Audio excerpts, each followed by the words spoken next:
Welcome to another American Enterprise Institute event. Today we are going to talk about the Internet of Things and how important they have become to our society. So we have enabled an amazing amount of efficiency and convenience worldwide.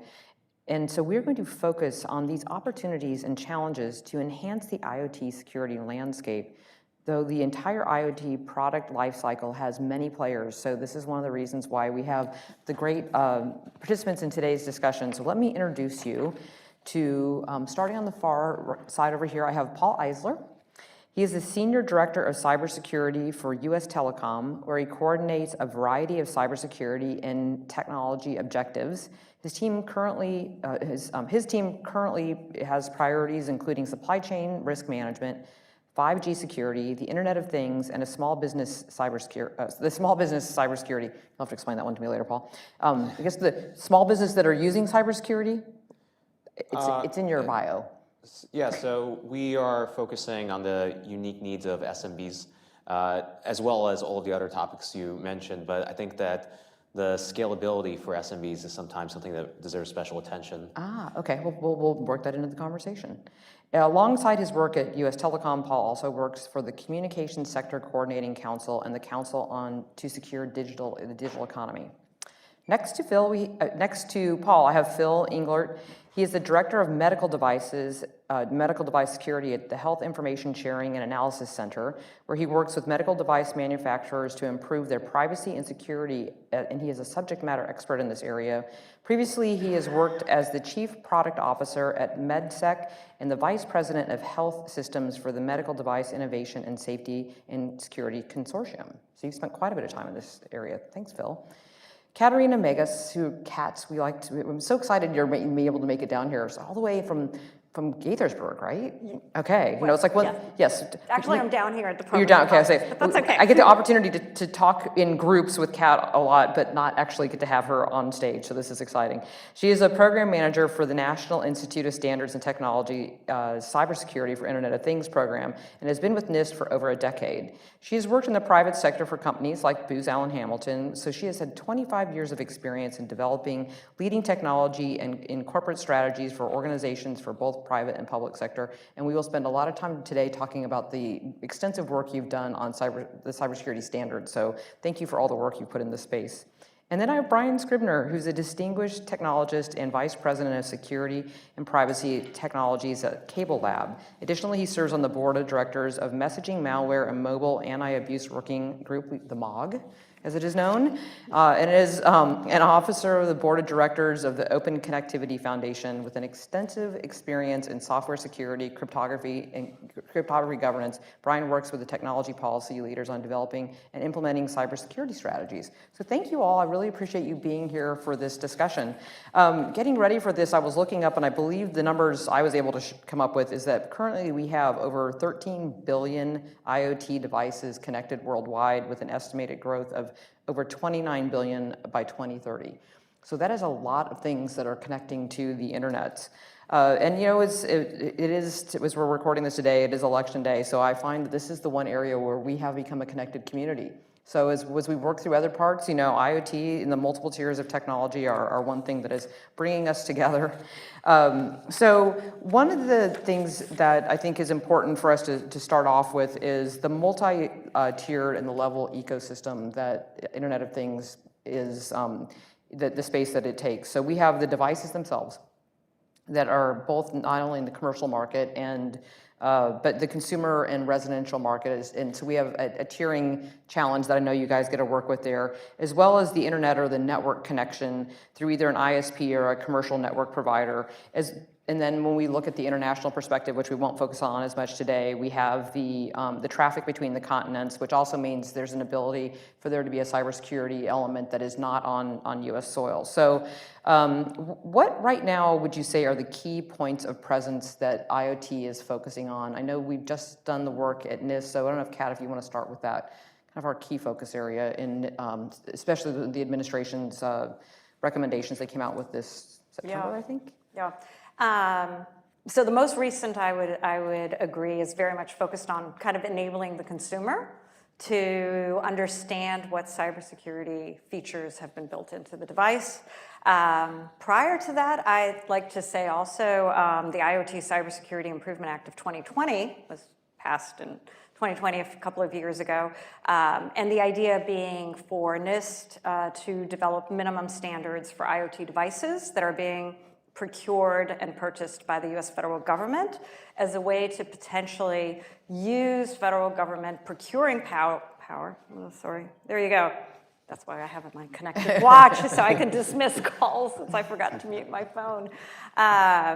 And to use the federal government purchasing power, and that is taking effect in the next couple of months. I think it was December of 2022. That is the deadline. So soon, federal agencies will have to start following NIST guidance that we published a year ago, establishing minimum cybersecurity requirements for devices. So lots of focus on consumers, lots of discussions in critical infrastructure. We have some projects that are kicking off in the National Cybersecurity Center of Excellence, looking at areas like wastewater and other areas that IoT now is becoming more and more of the industrial control systems that are being used in critical infrastructure. So I don't think there's any single point. I think, Shane, they're looking across the board at the risk that IoT is introducing. So one thing I think is when you explain to consumers how they have a hand in this, I go back to the 2016 Mirai IoT exploitation. So that was done with a denial of service attack. So Brian, can you walk us through what a DDoS attack is so consumers have an understanding of how they might have a play in this? Sure, love to.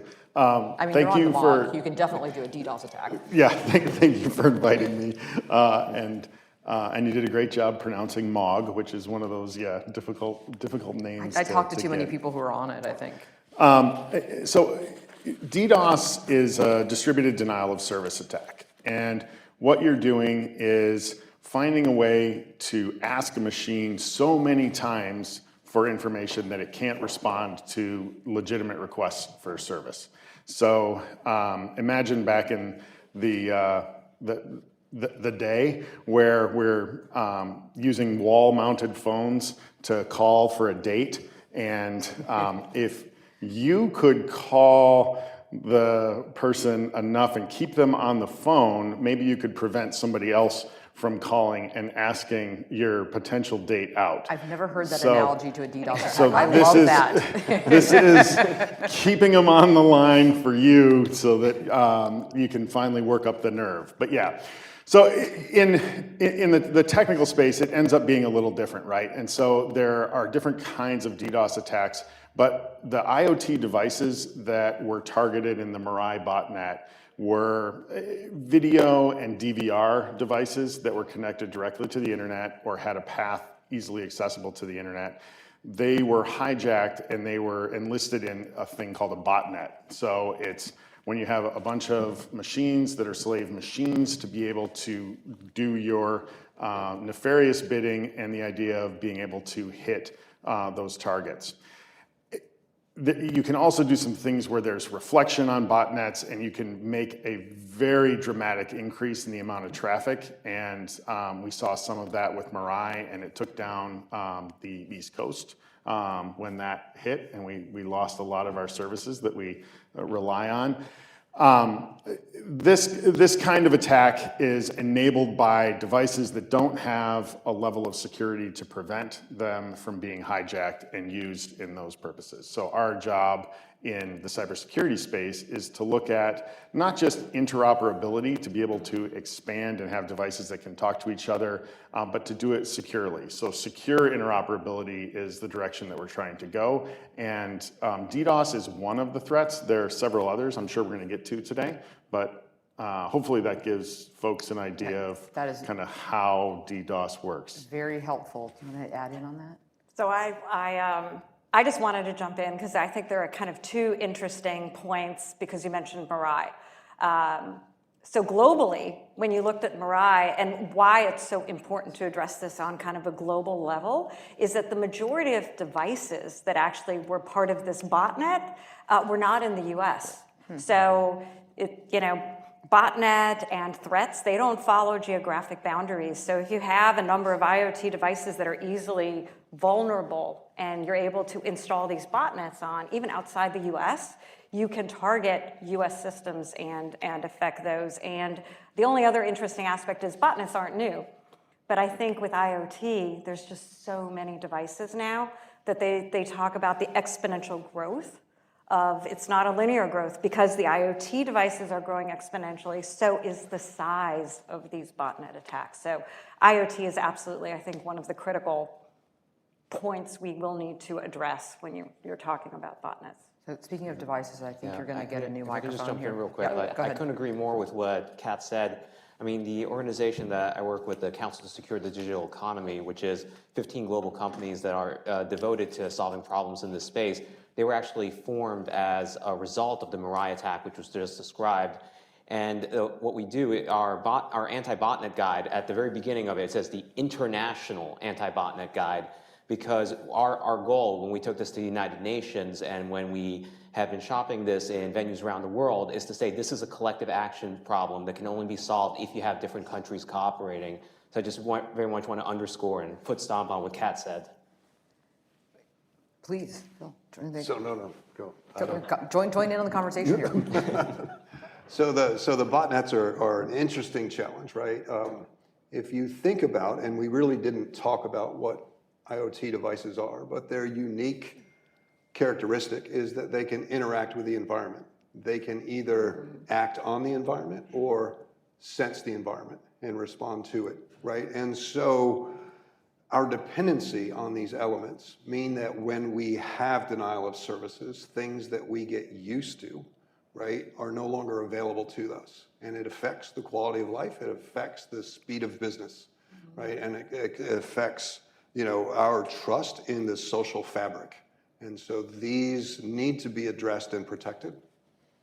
So looking at this from kind of both sides of the lens, because I'm still thinking back to your example, because I always thought of a DDoS attack as a vast busy signal. But you gave a kind of the inverted view of that, which is doing it from a singular perspective, almost, I guess, from the attackers trying to get that date with the girl, but assuming there's a lot of assumption in that. So, yeah, that's as far as that analogy needs to go, right? So the question, I guess, realizing that you guys are looking at networks as well as the devices, where is it that the network picks up the idea that this is possibly a device attack? Does that make a difference to the network?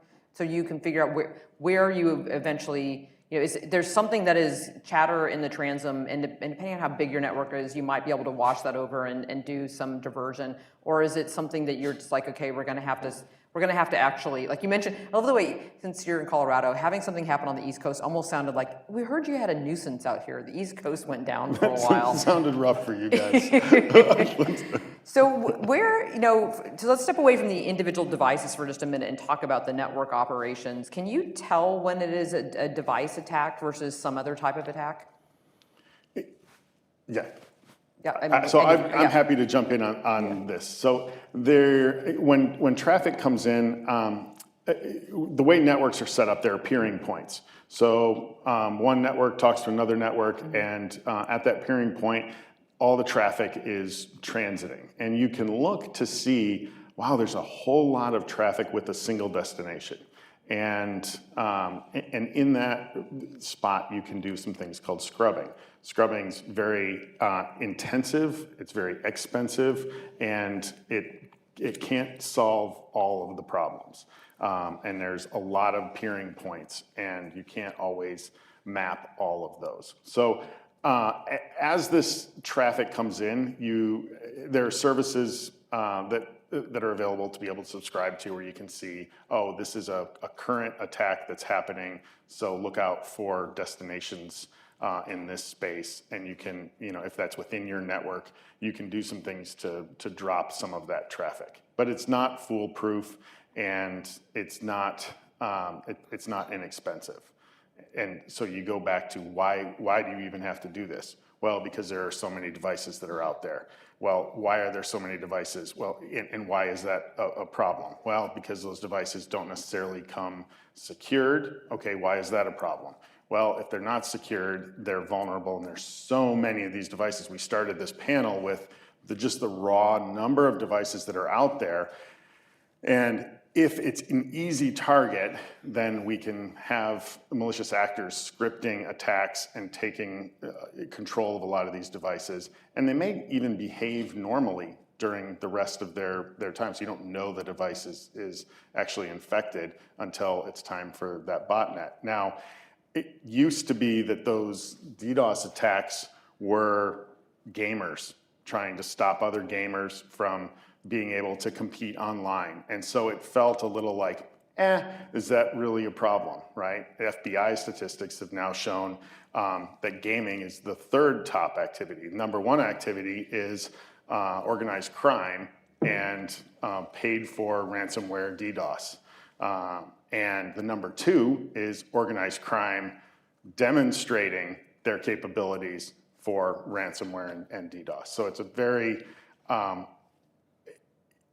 it has evolved, and it is sophisticated, and it's funded and backed, and not by actors that we want to have engaged.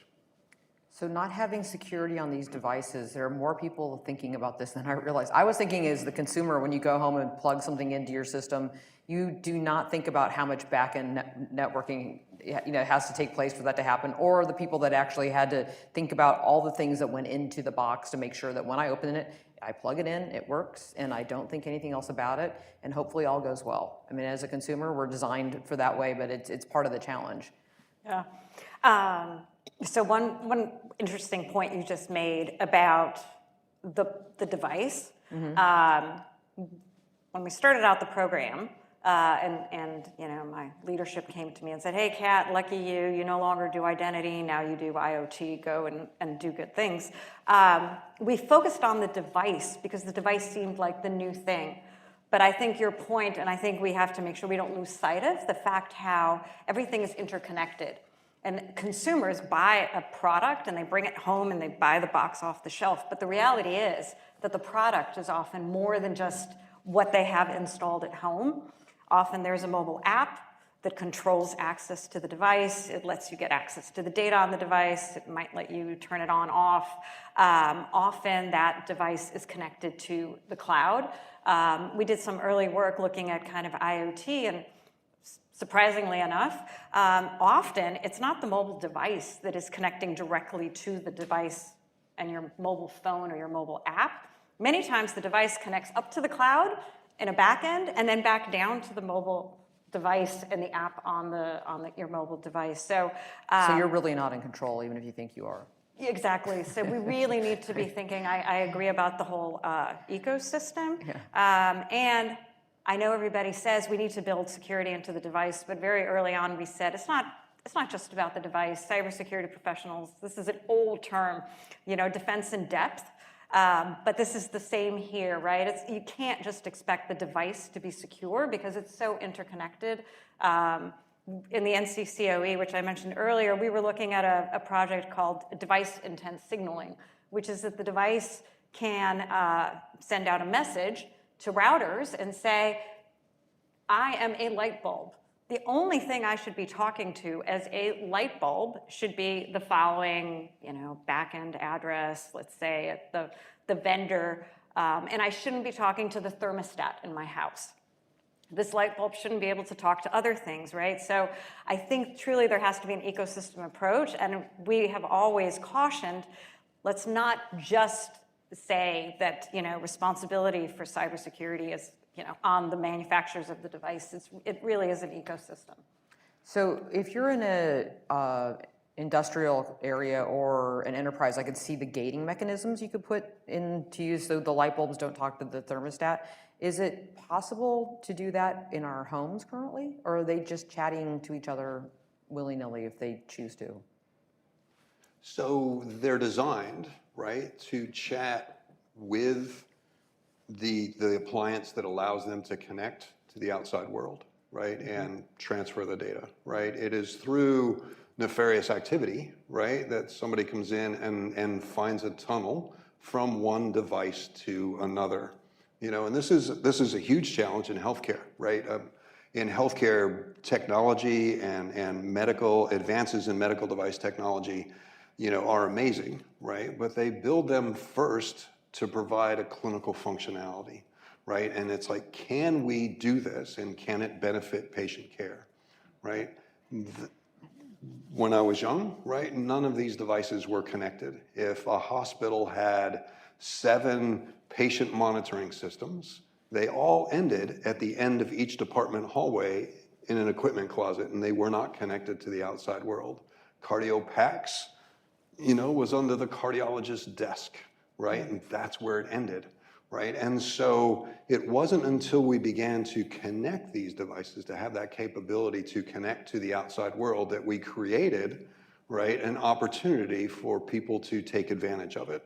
In healthcare, these devices generate a massive amount of data. We put them into large data sets. We essentially painted a large target on our backs, right, and said, come get us, right? And then we've got these devices that are built to be reliable and repeatable and accurate over and over again. Does not lend itself to be adaptable to updates and fixes and patches that are necessary to defend themselves against, the attacks that happen today. And so, it's interesting because we kind of apply today's best thinking against technology that was developed years ago, right? When it wasn't as a hazardous world, and so this is the adaptive piece that we've got to come to, right, as we develop these. First, when we're in medical devices, we're now talking, design security from the get-go. Don't bolt it on the back end. And we have to apply that to all of the IoT devices, right, that are there. Right? The other element that we have is we're somewhat limited by the form factor of the devices themselves. Look at a camera, it can be very small. It doesn't have a lot of processing power. We have more processing power in our pockets than they took to the moon. It's just incredible what we can do. But they don't have a lot of processing power. They don't have a lot of battery power, right, oftentimes. And so it's difficult to put the kind of controls, whether it's authentication, whether it's encryption, those kinds of control services that do require processing power into devices that don't have very much to begin with. Now, the point that was just made about applying today's best thinking to a large set of devices that have already been installed, it also applies to routers, which, depending on which definition you're using, are not strictly speaking IoT devices. But for example, if you want to think about something like device intent signaling, some routers are sophisticated and are able to make the best use of these ideas that we have now. You also look throughout the ecosystem and you have a lot of routers that are installed in people's homes that can't do it. So as the technology develops, that's one part of the solution, but the other part of the solution is the phasing out of existing technologies, which is going to take a long time. So there's intermediate steps that you can take. For example, you can have something like a website where some information is documented in the meantime while you get to that next step, while recognizing that this is something we all want to work towards. And I think that I think a lot of this gets to the resource-intensive nature of some of the more sophisticated techniques that we've been discussing. For example, you asked about what would it take to be able to identify different types of malware signatures, or is there bad traffic going through the network? From an ISP perspective, I know we're all a little bit different here, different industries that we're representing, but from an ISP perspective, there's a big difference between what some of the more larger, sophisticated ISPs are doing. For example, they'll use heuristics, so they don't even need to know that there is a specific type of malware signature that has already been identified. They can say, this looks like malware, this smells like malware, we're going to think that this is malware, versus a smaller company may only be able to look at something that's well known and say, okay, we know for sure this is malware, so we're identifying it. So I think that there's a constant flux that's happening right now, and different companies are at different points. And I think what's important is to kind of be able to build the venues and the mechanisms by which you have the different stakeholders in the ecosystem, the small companies and the larger ones talking to each other and working together, both within the same industries, but also across different industries and segments. Thinking about the work you do with the small businesses and the devices, I think that's part of the challenge is when they invest in equipment, they want it to have a very long life because it's a huge part of the investment in their business. But along with that becomes the whole idea of every time technology moves on, software updates, it'll do that until it can't anymore. And there's always the frustration of not understanding, like, why can't I update this anymore? Like the physical technology doesn't work for where we are in the system of the software updates. But I would imagine that that's an exceptional problem for smaller businesses who are like, I want to get until this thing dies, I want it to work. And then all of a sudden it just stops working. I think we've probably all had numerous conversations with either family members or friends trying to explain why you can't make this device have a longer life than it used to. So is that part of the challenge that you're working with your small businesses is sort of the use aspect and the life and legacy that also has security concerns if you can't update it? Absolutely. I mean, I would say all businesses want to get as much as they can out of the devices that they invest in. But I think particularly when you're dealing with the narrow margins of some of the smaller companies, it really becomes difficult to be able to plan for the future if you don't know how much use you're going to get out of a device. So I think what you need, you need to really look at when a company is purchasing equipment or devices, they need some level of insurance that if they're going to invest in better security, that the expectations aren't going to change suddenly tomorrow and that investment suddenly gets frustrated. So, there might not be an industry that has thinner margins than healthcare these days. I think Becker's estimates that 68% of healthcare providers will operate in the red this year for a variety of reasons. And medical devices are built to last a very long time. And one of the challenges we have is the disparity in life cycles between the software that drives these medical devices and the clinical functionality that they perform. And so we have many systems that still at age 7 or 15 or even 20 still provide the clinical functionality that they were designed for, right? And yet they're operating on outdated, unsupported, operating systems and other applications.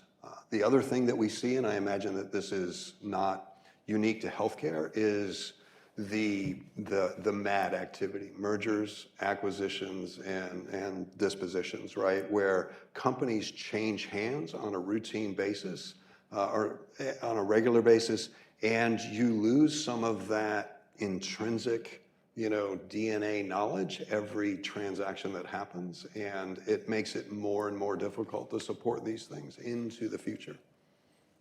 Got it. Yes. So this idea of I have a thing and I want to be able to use that thing because it's a dishwasher or it's a washing machine. I should be able to use it until the drums don't work, until I can't replace the belt. And often the digital components we anticipate are going to age before the actual physical device. And it became an extensive discussion when we were working on what we call the IoT cybersecurity baseline. What do you do in this case? But it is complicated, which I'm infamous for always saying. The answer is complicated because the minute we started saying, well, perhaps if you cannot address the cybersecurity features and you can't guarantee that the dishwasher is still secure, well, maybe there's a way to continue to allow it to operate, but disconnect it from the internet because it's no longer safe or secure and to be connected to the internet. But then I had some colleagues who were looking at consumer safety who chimed in and they said, oh, no, you absolutely couldn't do that across the board because think of like a connected smoke detector. I really don't care, they say, whether that is insecure or not. You are not going to disconnect it because if an individual thinks that their smoke detector is working and you bricked it because you said, yeah, it's no longer secure. I'm sorry, we actually put a personal safety above, cybersecurity, and that's when it starts getting complicated, right? And there is no one size fits all, which is, unfortunate, but it's true. It's true. It's always a risk-based decision, and risk and how you see risk depends on where you're sitting, you know. But that risk isn't just to the device. And I think that that's one of the areas that we kind of fall into this trap of, oh, it's a connected Barbie doll. It doesn't need to have security, right? Oh, it's a light bulb. What are they going to do? Turn my light on and off again? Well, we don't replace batteries in our smoke detectors every time the time changed, right? Did everybody who's listening go and get on a ladder this last weekend and update your batteries? You know, I thought about it. Some I of bought us may batteries. have, and others may not. When's the last time you updated the firmware on some of your older light bulbs? Did you do that twice a year as well? Right? No, we don't. And if you are an attacker, finding a vulnerable device like a light bulb is fantastic because it has power constantly. It has the computational ability to be able to engage. You gave it network credentials when you brought it on your network.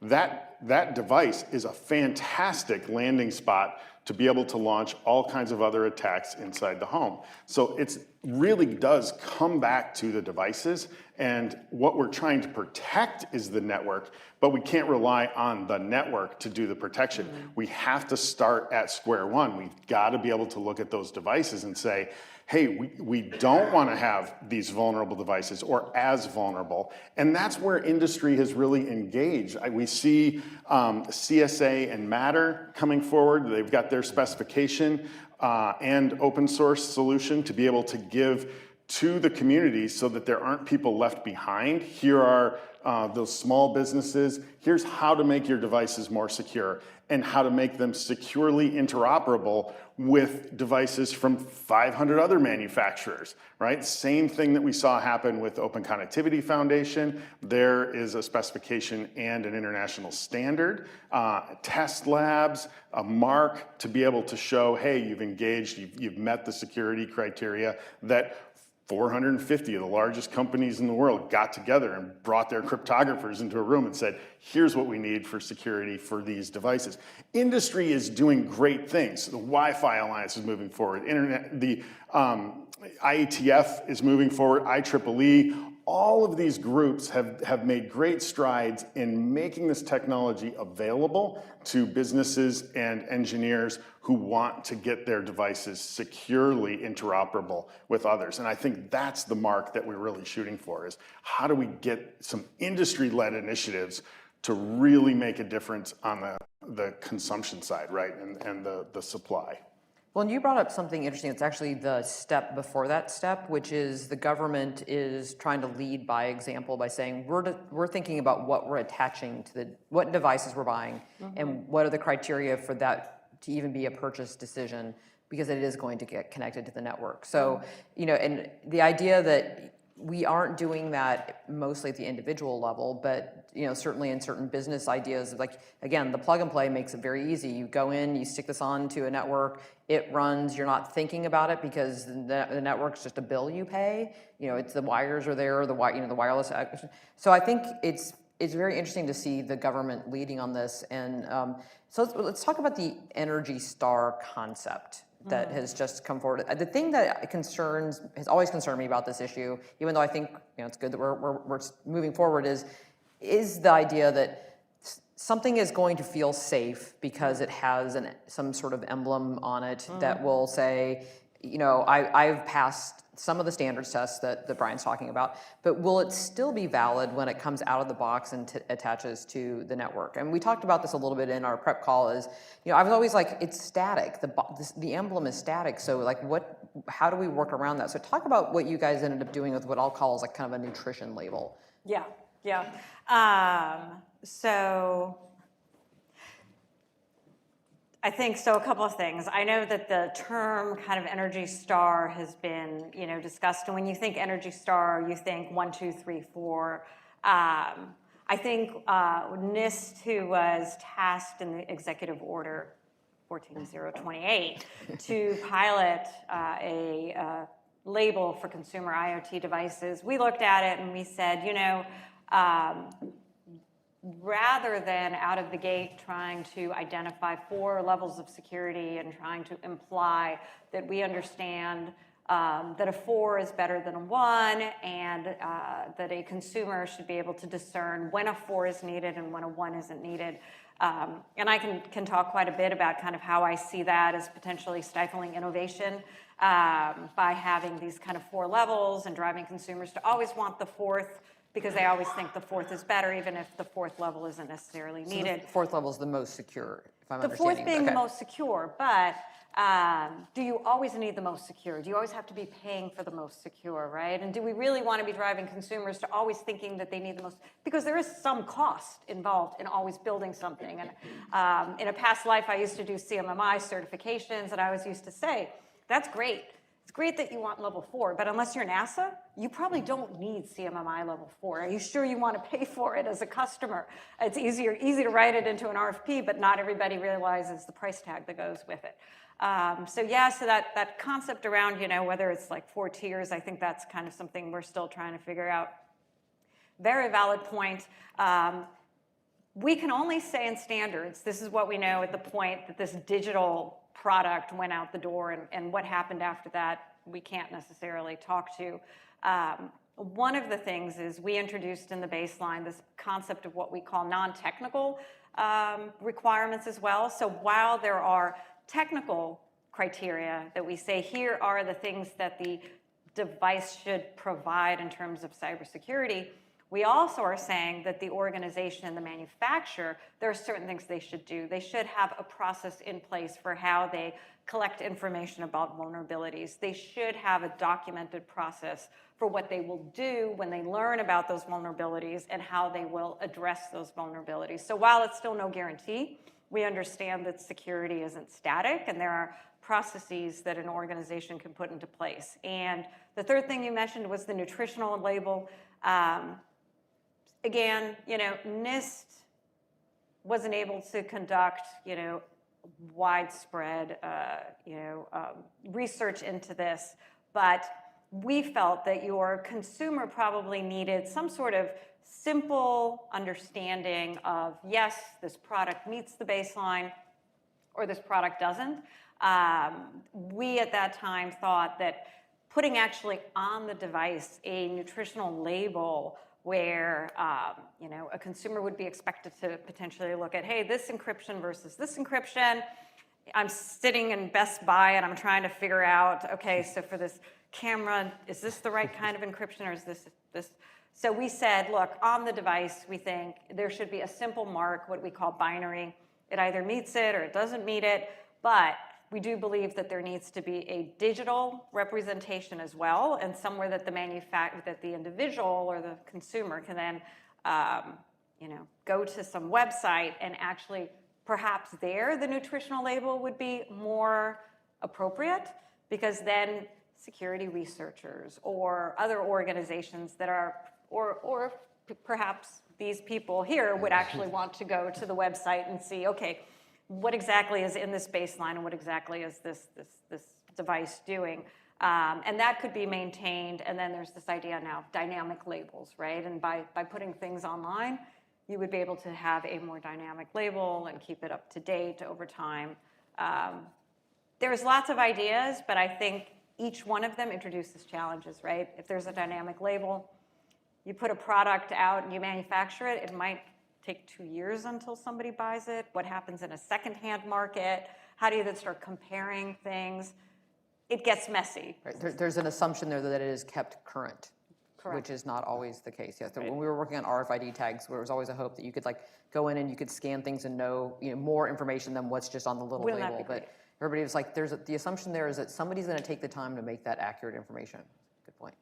So one of the things about the food label analogy, right, is the food labels allow consumers to make decisions based on what's important to them, right? Product A has more salt than product B, and I'm sensitive to salt, so I pick product B, right? But if I'm sensitive to sugar, maybe product A or maybe product B has the sugar. So there's varying elements in there that allow us to do it. Is it the calories? Is it the contents, right?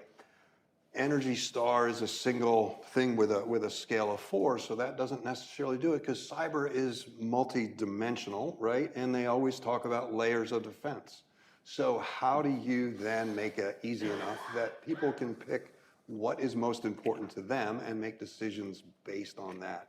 And that's a real challenge because of the dimensions of it and then the mutability of it, how it changes over time based on the outside world. So security isn't like hotel art, right? We don't buy it by the pound. We're looking at security.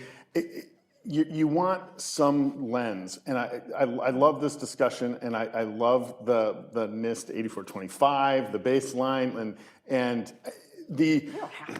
I think that it helps consume the risks and what the security posture can look like, and it is complicated, right? And on the nutrition label, like I don't know how much riboflavin I need in a day, and I don't know if 100% is really the target. If I get more, is that bad? If it's 150, am I like I don't know. And we use the example of like, oh, you're going to use this cipher suite or this encryption. I don't think that's necessarily the consumer view. I think the consumer view is, look, I'm in the store, I'm in a Best Buy, or I'm online and I'm purchasing a device. I want to know that it securely interoperates with the other devices in my home. I don't want a new app for my phone. I have a friend that has 49 apps on his phone to be able to manage his IoT devices at home. That's not what we want. The consumers are going to want, hey, I want this to be securely interoperable. All these devices that I bought from different manufacturers, I want Samsung and LG to play well together, even though that's not something you may assume in a store. You want to see that, and you want to know that the security's there. And how we do it is we give devices identity, and Kat, I know identity is near and dear to your heart. We give them identity, we give them a secure key that they can use, and then to use that to generate secure communications back and forth in and out of the device, that the data is encrypted on the device, that the software update mechanism is there. And this is part of what we're seeing industry leading in some of these different standards bodies and specification bodies, where we're doing all of this work and showing, here are the expectations, here are the rules to play in this ecosystem. If you want to be part of this interoperable community, we're looking at security as a baseline for that in these devices. And I think that's one of the fantastic things that's going on in industry right now.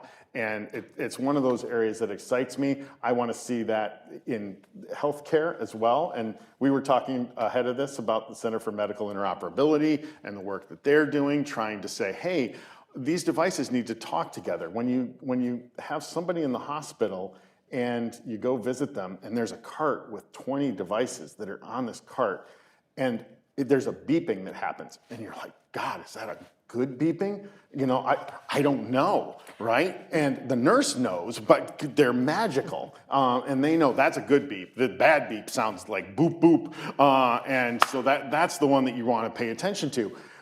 All of that should be on a single view and a single screen where you can see this patient is progressing normally or something is wrong. So, sorry. You hope that, no, you're just cracking me up with these examples, but because you're always hoping that you think that the machines are talking to each other, but they are you're not. Like, right, the human intervention of a nurse or somebody in the room who knows the sound of the beeps and knows whether or not they're helping. But let's have the healthcare guy weigh in on this. So what do they say? 10 to 15 devices, connected devices for every patient bed in an acute care facility is a lot of stuff. Right? It is a lot of stuff. And they don't talk to each other, right? They send the data to some central collection point and it's regurgitated out for use and consumption, you know, by the clinicians, right? At the bedside, you're right. Some beeps are good and some are more alarming, let's say, right? And so that's the real challenge, right? Is we have these devices. If you think about an acute care hospital, is more like a mall of specialty shops than actually a single business unit, right? They don't operate together and neither does the equipment. We're beginning to see a transformation where One manufacturer has bought another manufacturer to own the entire department in a hospital, and what we will hope for is that we have this interoperability. The real challenge, right, when you have these disparate devices, right, is to recognize what's not normal communications. You know, if my light bulb talks to my toaster, not supposed to happen, and somebody should know about that. And the same thing should happen in the healthcare environment, right? If a patient monitor speaks to a CT, we should know that that's not expected behavior, and it should alert on that. Somehow we have to monitor that. But we have these unique networks that are somewhat isolated and somewhat not working together. The work that they're doing at the Center for Interoperability to look at that, right? To look if they can force things to act badly and can it make other things do bad things as well is very important work. They're doing it up at Women and Children's Brigham up in Massachusetts as well. They have an interoperability lab, and we're beginning to see healthcare organizations build these labs where they can test these devices in a healthcare environment and really see what's going on and how these devices interact in the entire ecosystem, because that's what we're building is an ecosystem of devices that create a system and then systems that create a system of systems, and then we go to the outside world and connect them to many other kinds of systems. Any corner cases that are worth discussing? I'm kind of curious to see if they find there's one thing that that's the bridge that's always a little too far on the interoperability, that, you know, once they fix that, they might fix 80% of the problems, and then we can use that in other industries. Because they're like, these two things never wanted to connect. And was it a standard-based problem? Was it a hardware problem? Was it just the two things were just never meant to be on the same plane? Kind of curious about that. So they're never designed to be that way, right? But what we find is that the technology that is selected to create the functionality, right? In healthcare, it's the clinical functionality, right? Allows for the misuse of assets that are within that, right? So it's somebody finds a way to worm through a port that's not used or used very little to connect to a device, you know? We saw this with USB, right? With bad USB, right? USB, you plug in a little thing that's as big as your thumb, and it communicates at a very, very basic level, like two strangers waving across a river. And you get a sense like, I could be his friend, you know? And bad USB says, I could be his friend, let's connect, right? And then people found a way to exploit that, right? But early on in the technology, it was the only way to really get these devices to make that initial connection from across the river and begin to have that communication and build that friendship so they create and deliver the functionality they were designed to. So what I'm thinking now about the invert of that, and Paul kind of bringing in this, what is it when you don't want things to be friends? Is there a way that you can be like, okay, these two things have to stay apart from a network operation perspective? Like, is there any time you see something, again, kind of the corner case of like, these two things colliding usually mean bad news for network operations, and we need to talk to either the consumer market because they're putting things onto the system which are exceptionally harmful, or there is just, again, that kind of clash of maybe some old standards and some current use that are just not functioning together? So, I mean, I think there's a lot of different ways that a device could be used for purposes that it wasn't intended. I mean, part of the use case that Kat described earlier with the device intent signaling would be a way of mitigating against something like that. I think that depending on what kind of network you're using and what it's being used for, there's different ways of architecting it. For example, you may just build a network in a way that certain parts of the network are sectioned off from each other in a way that they're not going to communicate. And then if somehow something's trying to get through there, you know you've got a problem. But I think generally it's going to be very use case specific. It's going to be what are you using the network for, what are you using the device for, and what is it you're trying to achieve. So, and there are a number of technologies that are being developed, passive monitoring tools that have the ability to do microsegmentation. And it seems like every week there's a new one, right? And the promise of machine learning and AI and advancing that, right? But recognizing that device A shouldn't be talking to endpoint B or trying to get out of my network, is something that is becoming, more and more realistic. The challenge is the infrastructure is so varied. The technologies that drive these are so varied that it takes really complicated, not complex, but complicated software that can recognize all of those different nuances, as normal and as abnormal, and respond to them appropriately. But when we do this, the idea of like the manufacturer usage descriptor, right? So the MUD file, and this comes across some of the work that we interact with NIST on at NCCOE, IETF, and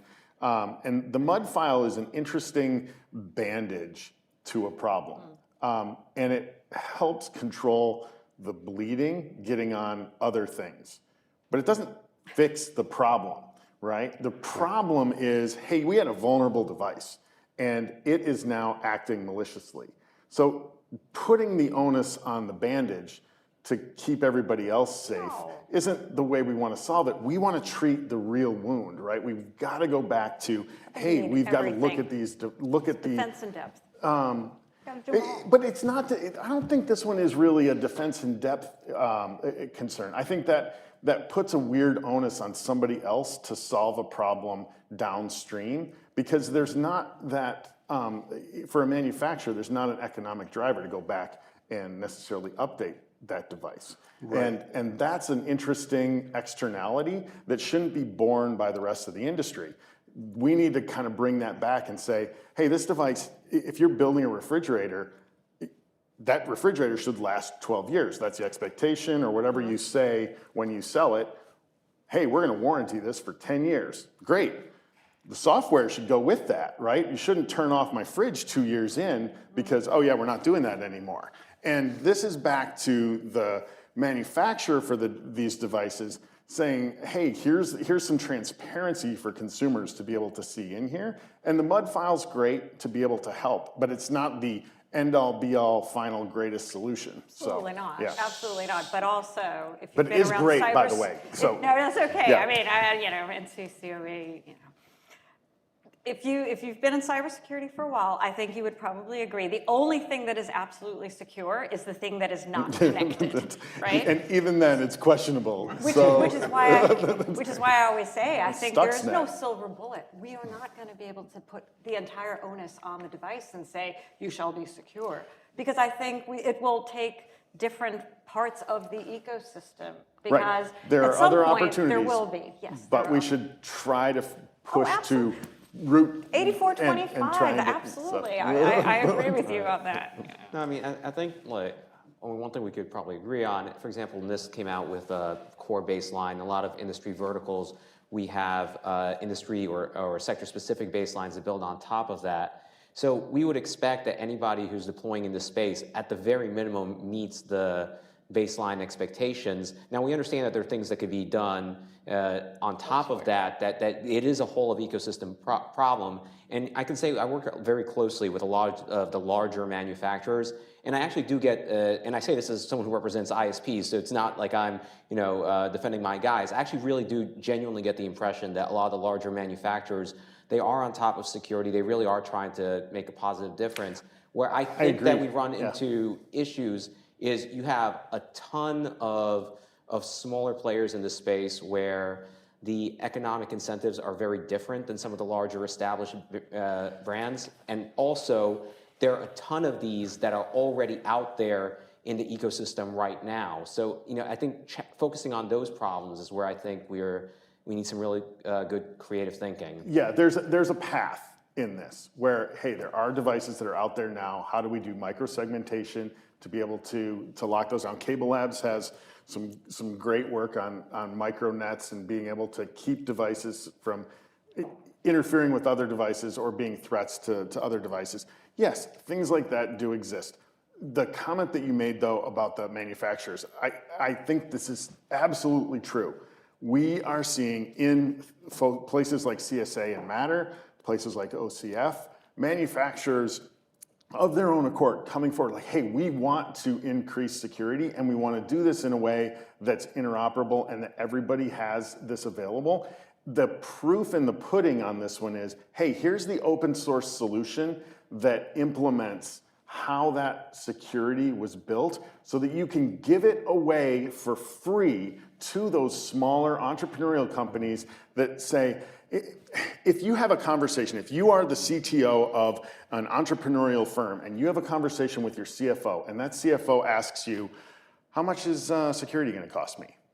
You've already lost. There's no answer to this question, right, that is good. The only answer is it costs more to take it out because it's already built in and designed into the open source solution that we're using to be able to deliver this. You would have to spend money to take it out. That is a killer answer to that question. And I see manufacturers and industry really responding in this space, and I applaud them. I think it's fantastic.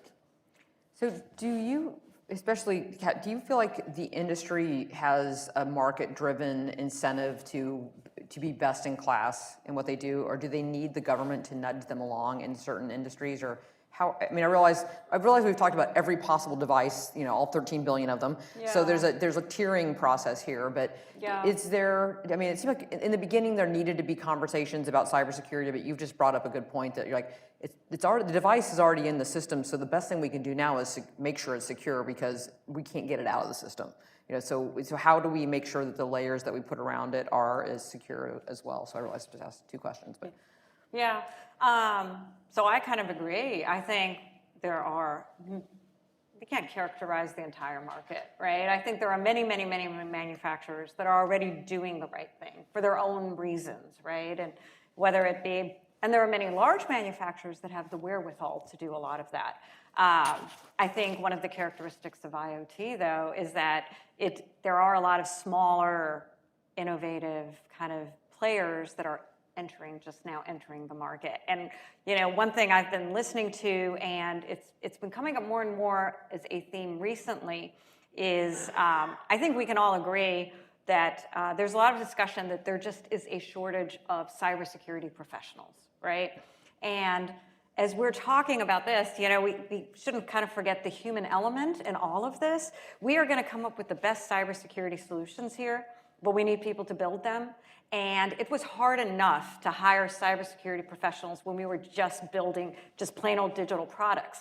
Now we're building digital into what was previously just a vacuum cleaner, what was previously, just your industrial control systems, right? And so now I think we also have to be thinking about, can people even hire cybersecurity professionals? Can they have a full-time cybersecurity professional? If it's two guys in a garage who just had a great idea for this device, even if we tell them what they need to do can they even find one? So it's not even just the cost.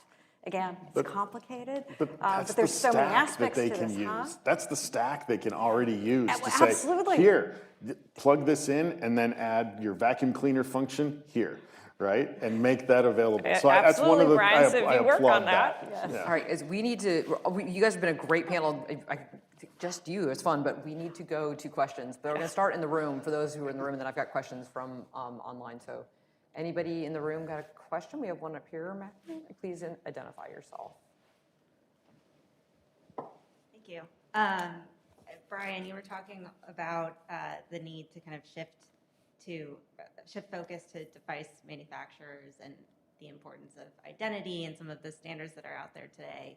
Are there a couple things that the smaller manufacturers could prioritize, that are common in the standards that are out there, that would go a long way to improve IoT security? So I think we have a few places, and I think there are actually some other folks up here that are going to be able to answer this question as well. The idea of making sure that there are credentials that are stored in the device that are unique to that device is a big part of where a bunch of these standards have started from. And so it's that unique, immutable, attestable identity, so that there's a mathematical function that you can apply to prove that they are in possession of their private key. That kind of credential goes a long way. And when we talk about the security Christmas tree, If we have this really strong identity, that's the tree. We can decorate it now with all kinds of cryptography and cipher suites and communication protocols, but if you don't have that core identity for the device and the core credentials, then a lot of this falls flat on the floor. And so I guess we're a little early, it's pre-Thanksgiving for the Christmas analogy. It's all out there. But I think there are some, there are some other folks that probably have great ideas here. So where we're heading, and we've been dancing around it, is this idea of zero trust, right? Where every transaction is validated, right? Every identity is validated. But what we haven't talked about, right, and we touched on it, was best in class. And really, the protections need to be commensurate with the risk, that's created, right? And so it's like going through the airport and going to TSA, right? You're willing to stand in line so long for a certain amount of security. It's not absolute security, and cyber will never be an absolute that we chase. And so, to benefit the small businesses, to benefit the narrow margin benefit industries, right? You need to think about the risk that is created, right? And then have the controls that are appropriate to that, right? We do it every day when we cross a street or get in a car. There's no absolute safety or security in either one of those two activities. I'll give a rather specific answer. ISO IEC, they're working on the international standard 27402. And in addition to that, because we can't always get immediately to the holy grail of international consensus as much as we'd like to, there's also CTA 2088, which I'm very partial to because it's based on the C2 consensus that my organization put together. What a lot of these efforts do is they're highly compatible and reference the work that NIST has done. The NIST core baseline is extremely important to us. So I think within that ecosystem where you have kind of NIST as the center, then on top of that you have some of the industry standards, and then at the international level you have a lot of good work going on. But between that, there's a lot of resources that somebody who wants to find problems in this space can look to in order to find actionable solutions right now. So we are very limited on time. I think you've got one question from the audience. I'm going to just summarize one question here from online, which is, we've talked a lot about that light bulb. Is there any particular device that consumers should be concerned about? Is there one thing that you think is kind of the one vulnerability people going into the Christmas season should not be buying for their grandmother? Is there one thing that makes the system more vulnerable than others? The thing we're trying to protect, and this is back to Phil's comment, it's not, we can ask for less security because this is a light bulb, because we're not talking about protecting the light bulb. That's not what we're talking about. We're talking about protecting your network. We're talking about protecting all the devices that connect to your network. And I can add the 26th deadbolt to my front door. It doesn't improve my security if I leave the screen door on the side of the house wide open, right? We don't measure security by how much we have. We measure it by what is the point of least vulnerability. So bringing in devices that have that, let's say they were busy, and we'll be kind, right? They were very busy and the security didn't make it into that device. If we bring that into our network, even though we may be secure everywhere else, as soon as we do that, we just cut a screen door in the side of our submarine. It's a great that's screen door in the side of a submarine. So I would say one thing, right? Don't worry about what you buy, Okay. right? Go and change your passwords. Every password on every account, make them strong, make them unique, and do it annually, and make that part of your New Year's ritual. And then you won't the passwords remember are any of them. absolutely more important than that pesky light bulb that may be getting. So it's something you can solve without technology and additional knowledge, right? So you can do this today no matter who you are. Other last thoughts? Yeah, I just, I've been around the identity space for a while. I think this is all great advice. I would say if I was purchasing a device, I always think of things in terms of a cybersecurity failure.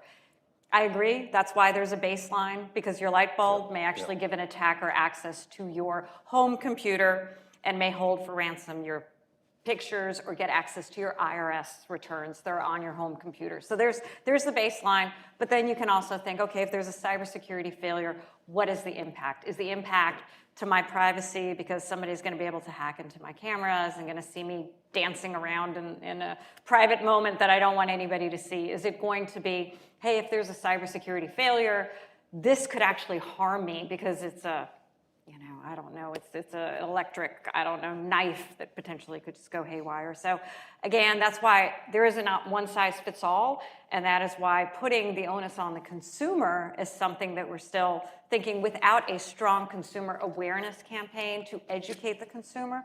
We're not quite sure yet if they're going to be able to make those complicated decisions and say, yeah, I understand what a cybersecurity failure means for this versus this. So, Paul, last thought.